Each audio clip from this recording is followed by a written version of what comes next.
The wind screamed like a wild beast across the snowy plains of Murthic 7. Eli gripped the controls of his hover sled tightly, his fingers freezing inside his gloves. Snow blasted his visor. Making it hard to see the path ahead, he leaned forward. Squinting through the white storm, the engine buzzed under him, loud and steady. But something didn't feel right. He was alone, far from the nearest outpost. Carrying crates of medical supplies, the medicine inside could save an entire colony, hit by a deadly fever. He didn't have time to stop, not even to rest, but the cold was biting harder now, and the wind pushed against the sled like angry hands. Then, without warning, the engine coughed, stuttered and died. Silence fell, only broken by the howling. Storm Eli's heart dropped. He hit the ignition button again and again. But the engine didn't start. A small red light blinked on the panel system failure. No, no, no, he muttered, kicking the side of the sled. The sled settled into the snow, heavy and useless. He climbed out, snow crunching under his boots. The blizzard wrapped around him like a white blanket. Stealing his breath, he opened a supply box and pulled out a thermal blanket and flare stick. But deep inside, he knew this storm would last hours, maybe all night. He couldn't carry the simile. He couldn't carry the crates himself, not on foot, not through this weather, and there was no signal, no one to call. He was stuck. As he stepped around the sled, something strange caught his eye. One of the back crates moved, just slightly. He narrowed his eyes. Pulling his small sidearm, slowly, he opened the crate lid, ready for anything. A pair of glowing golden eyes stared back at him. Then, a small, fur-covered shape leaped out with a snarl, landing in the snow. It was a girl, no, not fully human. She had sharp ears, silver-white fur, and a long, fluffy tail. Her legs were powerful, shaped more like a canine's, and her fingers ended in soft claws. She crouched low, growling, ready to fight. Eli didn't shoot. He just stared, stunned. "What the hell are you?" he asked, breath fogging in front of him. She didn't answer, but her growl faded. Her body was shaking, not from anger, but from cold. "You're a stowaway," he said slowly. Lowering the weapon, she looked thin, exhausted, and barely able to stand. He could see patches of her fur missing, like she'd been hurt. Eli sighed. Brushing snow off his shoulders, "You picked the worst time to hide," he muttered. The girl's ears twitched, and she looked at the sled, then at the crates. She walked over and sniffed the ropes, then glanced back at Eli. "I can pull it," she said in a low, rough voice. He blinked. "What?" "I said I can pull the sled," she repeated, now standing on all fours like a beast. Eli let out a cold laugh. That sled weighs hundreds of kilos."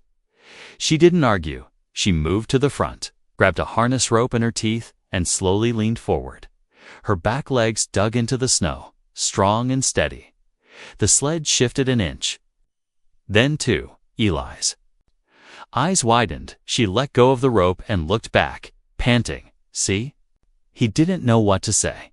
This was madness. She was just one girl part animal, probably malnourished and injured, but the outpost needed that medicine. And they weren't getting it unless someone moved that sled. Eli looked up at the storm, then back at her. He reached down, tied the rope around her waist, and nodded slowly. "All right," he said. "Let's try your way." She didn't smile, but her ears lifted just a little. Then, without another word, she leaned forward and began to pull. The sled creaked, then slid slowly over the snow. Eli followed behind, eyes wide, heart pounding. The storm screamed around them. But the sled was moving, and in that frozen silence, he realized he wasn't alone anymore. The wind had calmed a little, but the snow still covered everything in a thick white layer. Rekka moved slowly but with strength, pulling the sled through. The frozen plane, each step left deep holes in the snow, her paws red from the cold. The harness rope dug into her sides. But she didn't complain. Eli walked beside her now. No longer thinking of her as a stowaway, he watched the muscles in her back move as she strained forward, her breath heavy and warm in the cold air. It was strange, watching someone not human pull something meant for machines, stranger still. She was doing better than any machine could in this storm. After an hour of silence, Eli spoke. "What's your name?" The girl didn't answer at first, just kept pulling. Then she said quietly, "Rekka, all right?" "Rekka," he said. "I'm Eli." She gave a small nod, but her eyes stayed forward. Always scanning the land ahead, she moved like she had done this before. Like her body knew the snow better than her mind. Time passed slowly. The sky above was a dull gray with no sun to guide them. Eli checked his wrist map, but the cold had frozen the screen. They were moving in the right direction, but it was hard to say how far they'd come. The sled wasn't moving fast, but it was moving. And that gave him hope. Then something made Rekka stop. Her ears stood straight, nose in the air. "What is it?" Eli asked, stepping beside her. She didn't speak, only growled low in her throat. Eli followed her eyes and saw nothing, just white everywhere. Then he heard it, a soft, scraping sound. Like something sliding under the snow, his body tensed. Hand moving toward his pistol, the snow ahead shifted, then stopped. Without warning, something exploded upward. A white-scaled beast with long claws and a jaw full of teeth. It leaped at Rekka, who spun to the side and barked loudly. The rope pulled tight and the sled jerked, nearly toppling. Eli fired once, but the bullet bounced off the beast's thick hide. Rekka ran toward it fast on all fours. Slamming into the beast's side, she bit into its neck and growled. But the beast threw her off like she was nothing. Eli shouted her name, running forward, but slipped on the ice. The beast turned toward him now. Hissing, he raised his pistol again, knowing it wouldn't work. Just then, Rekka jumped from the side, her claws digging into the beast's eye. It roared in pain and swung wildly. But she held on. Blood sprayed across the snow, warm and red against the white. Eli grabbed a sharp metal rod from the sled and charged. With a loud yell, he stabbed it into the beast's chest. The beast screamed one last time, then collapsed into the snow. Breathing hard, Eli dropped to his knees. Rekka was on her side, chest rising and falling fast. She had cuts on her arm and blood on her shoulder. He crawled to her and reached for the medkit. She growled softly, but didn't stop him this time. He cleaned the wound with shaking hands. Wrapping it tightly, Rekka winced but didn't cry out.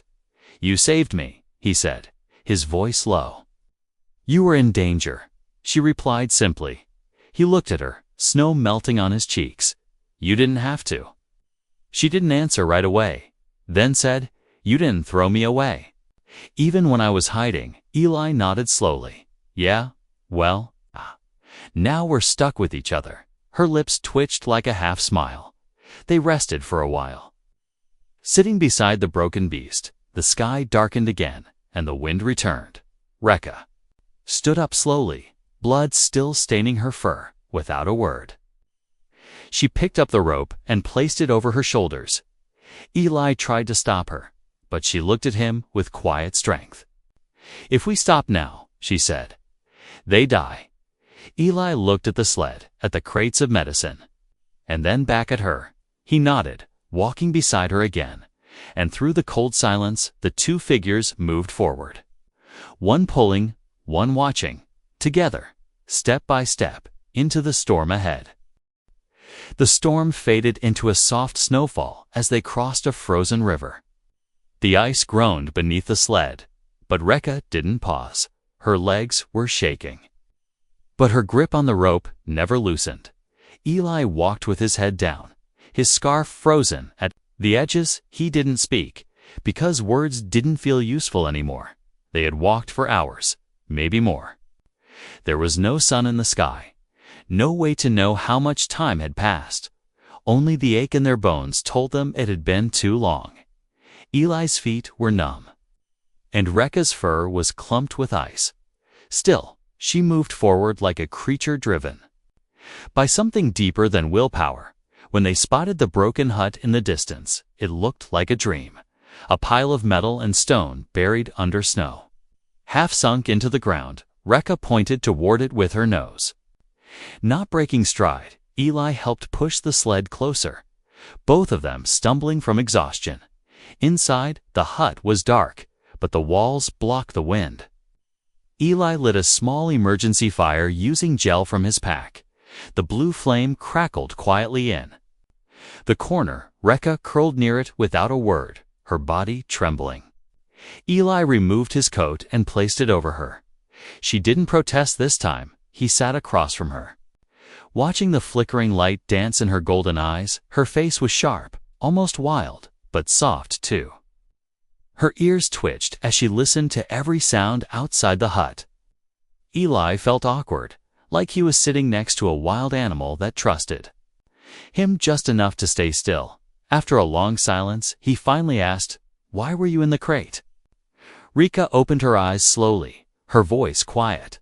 "I didn't belong to anyone." "What does that mean?" Eli asked, leaning forward. "My people. They live in packs," she said. "I was born strange. I think like a human, too much." She looked down at her claws. "They called me broken." Eli swallowed, not sure what to say. "I don't think you're broken," he said softly. She looked at him, eyes searching his face, as if trying to decide if she believed him. Then she said, "That's the first time someone said that to me." Eli looked away, feeling heat rise in his chest. Rekka stood and stretched, her back arching like a wolf waking from a long sleep. Then she walked to the sled and began checking the crates. Eli raised a brow. "What are you doing?" "We can't stay here long," she said. "They'll smell the blood." Eli blinked. "They? You mean there's more of those things?" She nodded, her tail low. "They hunt at night." He looked out the broken window, where snowflakes danced gently in the wind.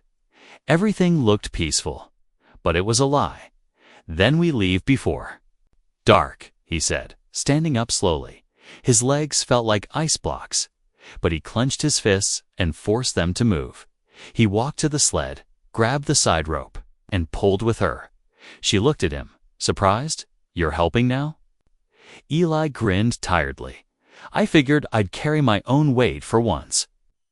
Rekka didn't smile, but her ears lifted just a little, together. They pulled the sled out of the hut, the cold biting again. They didn't speak much as they walked, only the sound of snow crunching under their steps filled the air. But their silence felt different now, not cold, not distant. It was the silence of two people who understood each other without words. And as the sky darkened again, and a howl rose in the distance, neither of them looked back. They were no longer two strangers. They were a team, one wild, one human, moving forward through snow and fear, chasing something neither of them had dared hope for, a place where they belonged. Asterisk, the sky turned purple above them, the kind of purple that meant danger was coming. The wind carried a strange sound, not just howling, but whispering. Rekka stopped moving, her ears turning in all directions. Eli noticed the change in her breathing, slow and sharp. "What is it?" he asked, gripping the sled tighter. Rekka didn't answer.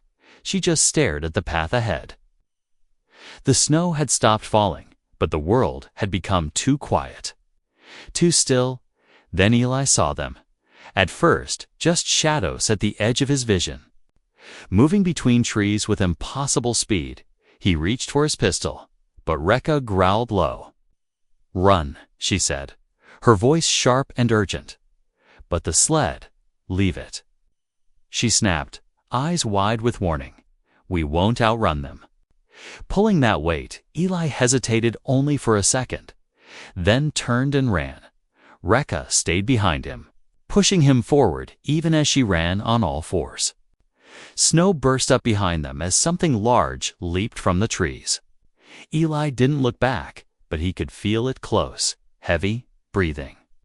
Rika tackled him into a frozen ditch just as claws swiped the air above his head. They landed hard, Eli gasping as cold rushed up his back. The beast landed nearby. Sniffing the air, it was huge, more reptile than wolf. With black scales and yellow eyes, it didn't see them yet. Eli held his breath, trying not to move. Rekka's hand rested on his chest, keeping him down. He could feel her heart pounding. Through her fur, the creature sniffed again, then roared and sprinted away in the wrong direction. Rika pulled Eli to his feet. "We have to move," she whispered. "There are more." They ran again through frozen trees and silent hills. Their breath sharp, their legs weak. A slope appeared ahead, steep and narrow. "Slide," Rekka said. Without slowing down, what? She jumped forward, belly down, and slid down the ice like a living sled. Eli followed without thinking, crashing and rolling until he hit snow. They tumbled into a deep hollow, surrounded by jagged ice walls. The world above disappeared, and silence returned. Eli groaned, trying to stand. Rekka stood already, alert and tense. He looked up at her. "Did we lose them?" She sniffed the air, then nodded once.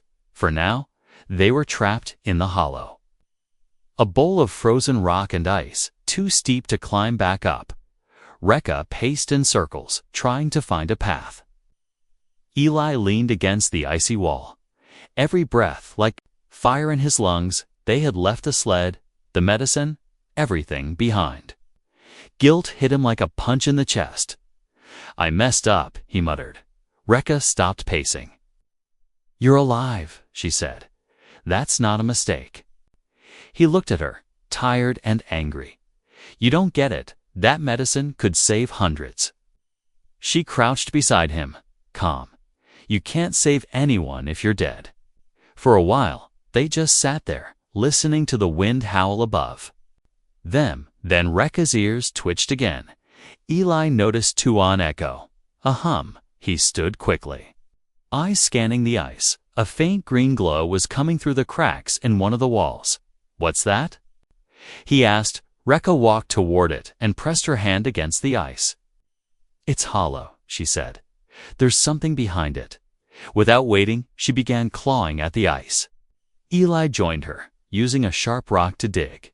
Bit by bit, the wall gave way. Behind it was a tunnel of metal, half buried, a forgotten passageway. Maybe from a time before the snow swallowed everything. They looked at each other. "Do we go in?" Eli asked. Rekka gave a short nod. "Better than freezing out here." And so they crawled into the dark, not knowing where it led. But one thing was clear. They had just left one danger behind and entered another. The tunnel was narrow and full of frost. Their breaths formed white clouds in the air. But it was warmer than outside. The walls were smooth metal, old and rusted, with strange symbols burned into the sides. Eli touched one of them, brushing off the frost. "I think this is pre-colony tech," he whispered. Rekka said nothing, but her golden eyes scanned the dark ahead carefully. They walked slowly, their footsteps echoing down the frozen corridor. Eli held a small flashlight from his kit, its beam shaking slightly in his hand. Rekka walked ahead of him, her claws clicking. Against the floor, she didn't seem scared, just alert, like something was waiting for them deeper in the dark. The tunnel curved suddenly and opened into a wide chamber. There were old machines in the walls, blinking with dying lights, long dead. Control stations stood in the center, covered in dust and ice. "Do you think this was a bunker?" Eli asked, stepping inside. Rekka sniffed the air. "Something lived here once." Her words sent a cold chill up his spine. They explored the room, finding broken crates, shattered glass, and bones. Not human bones, longer, thinner, curved. In strange ways, Eli knelt near a corner where something was covered in cloth. He pulled it away and found a small power cell, still glowing. "Hey," he said, turning it over. "This could recharge my wrist map." Rekka suddenly stiffened. Ears up, body tense. Eli stopped moving. "What is it?" She didn't answer, but turned toward the far wall. Then they both heard it clicking. Quiet at first, then louder, like claws tapping on steel. A pair of eyes appeared in the dark, reflecting the flashlight beam, then another, and another. From the shadows crawled a long, low creature, pale and hairless. Its mouth hung open. Lined with black teeth, Rekka growled, stepping between Eli and the thing. 3 more dropped from the ceiling. Crawling like insects, Eli backed up, but there was nowhere to go. They were surrounded. Rekka bared her fangs, but even she looked unsure. Eli grabbed a broken metal rod from the floor. Gripping it tightly, "This might be it," he whispered. Rekka turned her head slightly, her eyes hard. "Not if we move together." Then she leaped, fast and silent, crashing into the closest creature. Eli swung his rod wildly, hitting one on the leg. Screeches echoed in the chamber as the creatures swarmed. Rekka moved like a blur, claws slicing, teeth snapping. Eli fought clumsily, but kept them off her back. They fought side by side, until finally, the last creature shrieked and ran into the dark. Eli leaned against the wall, panting, bleeding from a scratch on his arm. Rekka limped over to him, her side bruised but her eyes still sharp. "You okay?" she asked, voice low. "I've been worse," he said, breathing hard, "but we need to get out of here." They didn't wait. Rekka led the way down another tunnel, this one sloping upward. They climbed for what felt like hours, until finally, they reached a hatch. Eli forced it open, light blinding them both. They stepped out into the snow again. It was morning, and the sky was clear for the first time in days. Rekka shielded her eyes, her fur catching the golden sun. Eli turned slowly and gasped. Below them, on the other side of the hill, he could see at the outpost, small and silver in the distance. "We're close," he said, barely believing it. Rekka gave a tired smile, then looked back at the tunnel behind them. "That place," she said. "It was built for monsters." Eli nodded, then touched the cut on his arm. "Then it's lucky you're not one." They started walking again, slowly, but with purpose. The medicine was still in the sled far behind them now, but not forgotten, and Eli was already planning how to get back for it. He looked at Rekka, limping beside him. Snow in her fur and blood on her cheek. She didn't complain once. She never had. Something had changed between them now, not just trust, but something harder to break. And as the wind picked up again, Eli knew one thing for sure. He was never going to leave her behind. They climbed down the snowy hill slowly, both limping, both quiet.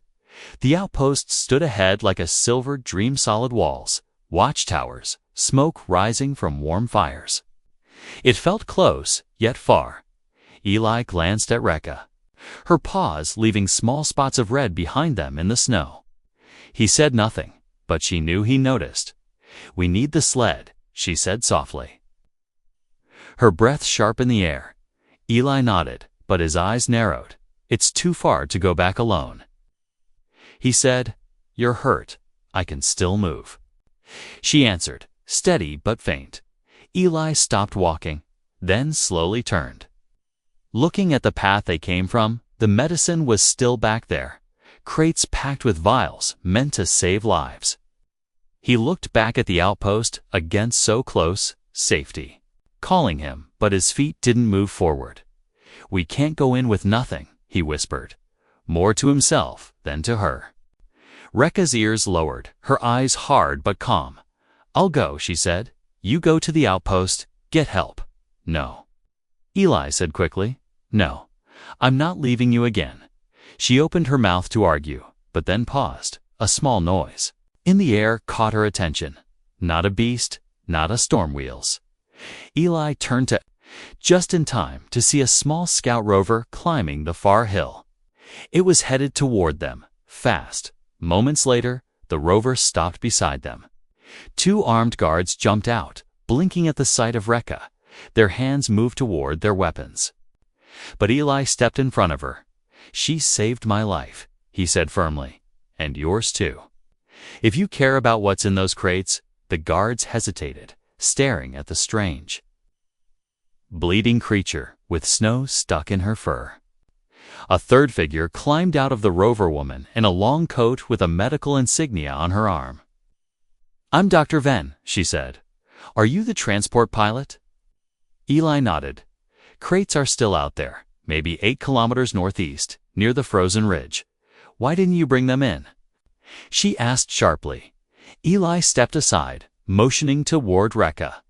"Because she pulled that sled alone through the snow for 2 days. Then saved me from monsters inside a buried tunnel." Dr. Venn stared at Rekka for a long moment, then nodded.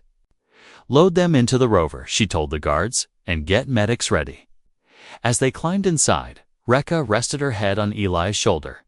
She was too tired to argue now, too tired to hide her pain. Back at the outpost, warm lights filled their vision. Doors opened, people rushed forward, but most just stared. Some looked at Rekka like she was dangerous, others like she was nothing. But one small alien child pointed and whispered, "She's pretty." Eli smiled, and Rekka gave a tired sound that might have been a laugh. They were led into a medical room, where Rekka was placed on a soft table for treatment. Eli tried to stay beside her, but a nurse stopped him. "She needs rest," the nurse said. "So do you." Hours passed, maybe more, when Eli finally woke. The lights were low, and the room was quiet. He sat up, blinking, and found Rekka lying in the bed beside his, her eyes half open. "You stayed?" she asked, voice weak. "I told you," he whispered back. "I'm not leaving." She looked away for a moment, then back at him. "They called me a beast," she said. "But you treat me like I'm real." "You are," Eli said. "Simply, more real than most people I know." The door opened, and Dr. Venn stepped in. Holding a datapad, "We recovered the crates," she said, "the medicines intact." Then she looked at Rekka, her tone softer, without her. "We'd have lost the whole colony," Eli nodded, "so don't call her cargo. Or creature, or pet." Dr. Venn smiled faintly. "No, I think hero fits better." Rekka closed her eyes again, but this time with peace. For once, she wasn't running, pulling, or hiding. She was resting. Not as a stranger, but as someone finally seen. 3 days later, Rekka stood outside the outpost gates. Her fur cleaned, her wounds bandaged, but her eyes still restless. She looked over the snowy hills, where clouds rolled low and slow like smoke on the ground. Eli walked up beside her. Carrying 2 mugs of hot broth, he handed her one. And she sniffed it like it might bite her. Then, slowly, she drank. She was quiet, like always, but different now. Her shoulders weren't so tight. Her tail didn't curl with fear. "Thinking of running again?" Eli asked, his voice low. Rekka didn't answer right away. She took another sip, then looked at the frozen distance. "Your people still stare," she said. "Some flinch when I pass." "They just don't understand," Eli replied. "But they will." She turned to him, her golden eyes sharp and soft at the same time. "And if they don't?" Eli smiled, setting his mug on the snow. "Then let them watch as I walk beside you." Rekka blinked, unsure how to answer that, so she didn't. The gates behind them opened slowly. A group of children rushed out, laughing and chasing one another. In the snow, among them was a small girl with light blue skin and a wobbly walk. She ran up to Rekka, holding out a flower made of folded fabric. "This is for you," she said. "Papa said you saved us." Rekka froze, then slowly knelt, her large clawed hand reaching out. She took the flower gently, her ears twitching in surprise. The child hugged her without fear, then ran off again. Eli watched the whole thing without saying a word, but when Rekka stood again, her face had changed, not smiling, but warmer. She looked at the flower in her hand like it was more valuable than any metal. Later that evening, the outpost held a gathering. They didn't call it a celebration, but everyone knew what it was. A chance to honor the ones who brought the medicine. Eli stood in front of the small crowd, but he didn't say much. He simply pointed at the back, where Rekka stood half in shadow. "She's the reason you're alive." He said, "Remember that?" People clapped, unsure at first, then louder. Some even stepped forward to shake her hand. Rekka stood still, unsure how to react. But Eli saw her tail move just slightly, an almost invisible sign of happiness.